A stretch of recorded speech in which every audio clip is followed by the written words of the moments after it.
Hey gang, Ray Glasser once again from Cleveland, Ohio. Today is November 6, 2024, and this is the last video I'll be taking of my precious Japanese market Betamax, the SL-J7, which I've had since October of 1980. This was a wedding gift from my wife Mickey, and this weekend I will be selling this thing. Something I thought I would never do, but I don't use a machine anymore. It's not Super Beta or Beta Hi-Fi, and I'm getting some good money for it, so it's going to go bye-bye this weekend after all these many years. So I thought I would do the ultimate video tour of this incredible Betamax in 4K video. This is a 1979 Betamax, very similar in some ways to the American SL-5800 deck. It's X1 and X2, does not handle X3 at all. And these buttons are total solenoid control buttons, which I will get to later in the video. There's the top cassette hatch, of course in Japanese. Over here are settings for the timer, the clock. This switch here is actually a setting for the display. You can make it bright or dim. Some of the early Betamaxes had that. I did a tour of this back in 1980 when I first got it, and it was done with a very old Sony camera, and this one is going to blow that away in terms of picture quality for sure. Real quickly, here's your power button. It's off, that's on. This is for your timer when you want to do a timer set. Here's your clock in military time, oddly enough. And up here are the 7 days of the week in Japanese. Over here is the eject button. Rewind, stop, play, fast forward, record with the Beta 1 or Beta 2 light below it, and pause. And over here is what makes this machine unique. 2 dedicated Beta scan buttons. The thing I like about this machine is the way these buttons are made, you can access them from the top or from the front of the machine because they curve over here, which I think is a really cool thing. Down here is a triple speed playback button. Over here is your audio dub button. This, I believe, is for still frame. And over here is your TV or VTR button. Now what makes this thing so cool, and I've got a tape going in this. Hit the play button. And looking up here on my TV, it's playing a movie that never came out on pre-recorded called The Stranger from 1970 with Len Corbett. Anyway, I'm playing this tape, and the nice thing about this particular Betamax is you can go from one function to the other without hitting stop. Right now I'm in play. Now on a normal American Betamax, if you wanted to go in a beta scan from the play mode, which is going on right here, you hit the fast forward button. But guess what? When you hit fast forward on this machine, you are in fast forward. There's no picture. And you can hear this machine is hauling ass. To get the back of the play, you just push the play button and you're back on a play.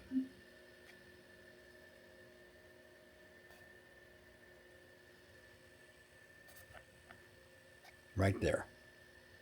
Now to get beta scan, now we're in the play mode. Here's beta scan in reverse, beta scan in forward. So if I hit this button, I'm now scanning in forward beta scan. If I hit the reverse button, recording in beta, it's playing back in beta scan reverse.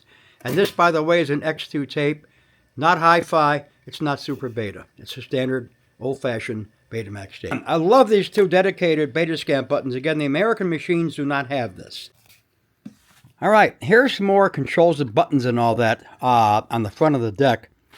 We have on the far left a end alarm switch, and what that does is if you're fast forwarding or playing a tape and that switch is activated, listen.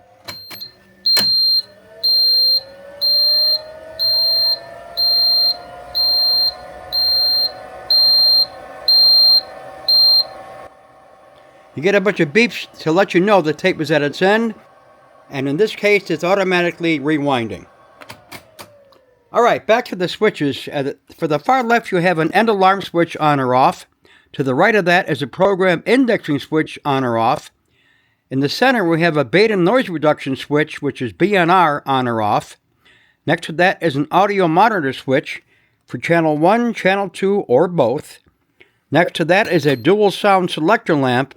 And the far right is an auto stereo switch. Now below the deck, we have even more things. You have your audio and video input connectors. Then you have an input selector switch to line in, tuner, or camera.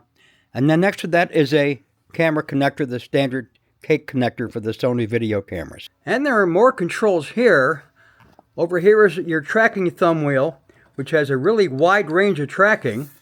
Next to that is your record switch, beta 1 or beta 2.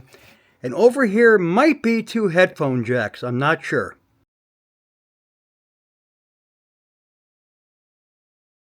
I have some of the Cleveland channels programmed here because back then, before we had digital TV, I could record off these channels on this machine. And of course there is NHK. Up here we have the typical 3-digit tape counter. Over here are settings for your different tuner channels. All in beautiful Japanese, of course, which I do not read.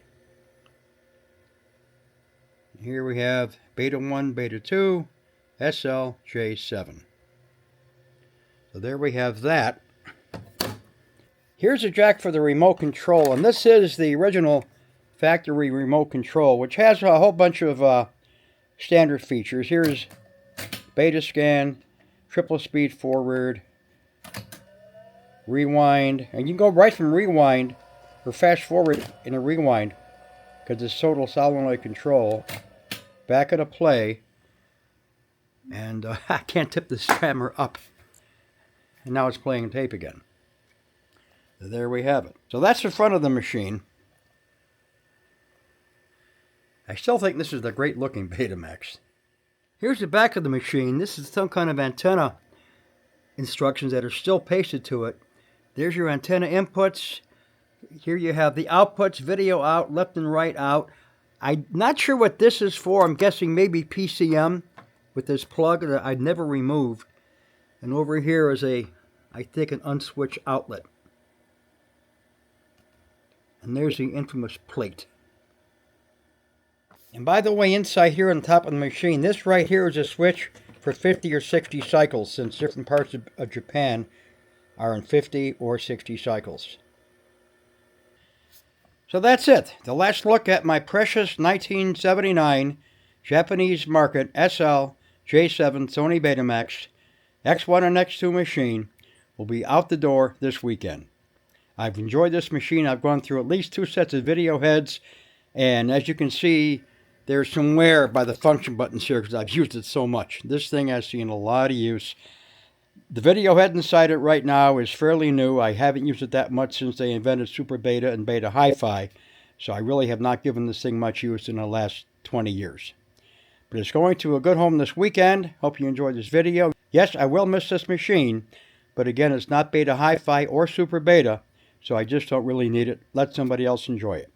Ray Glasser from Cleveland, Ohio, in November of 2024. We'll see you later. Bye-bye.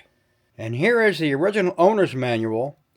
Still in pretty good shape for being 40-some years old. All, of course, written in beautiful Japanese. So if you can read Japanese, you can read this. I can't, and I can't.